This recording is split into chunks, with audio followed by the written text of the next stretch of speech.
Tôi thương vợ tôi, nghĩa tình trước sau vuông tròn. Rồi, chắc cha làm gì có lỗi nữa rồi.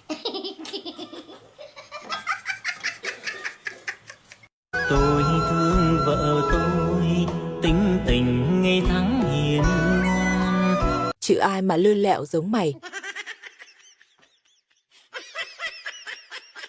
Tôi thương vợ tôi, không lược là xa hoa gấm nhung. Làm thì không lo làm, tối ngày lên tít tót, thì vợ con có cái nịt, chứ ở đó mà gấm nhung.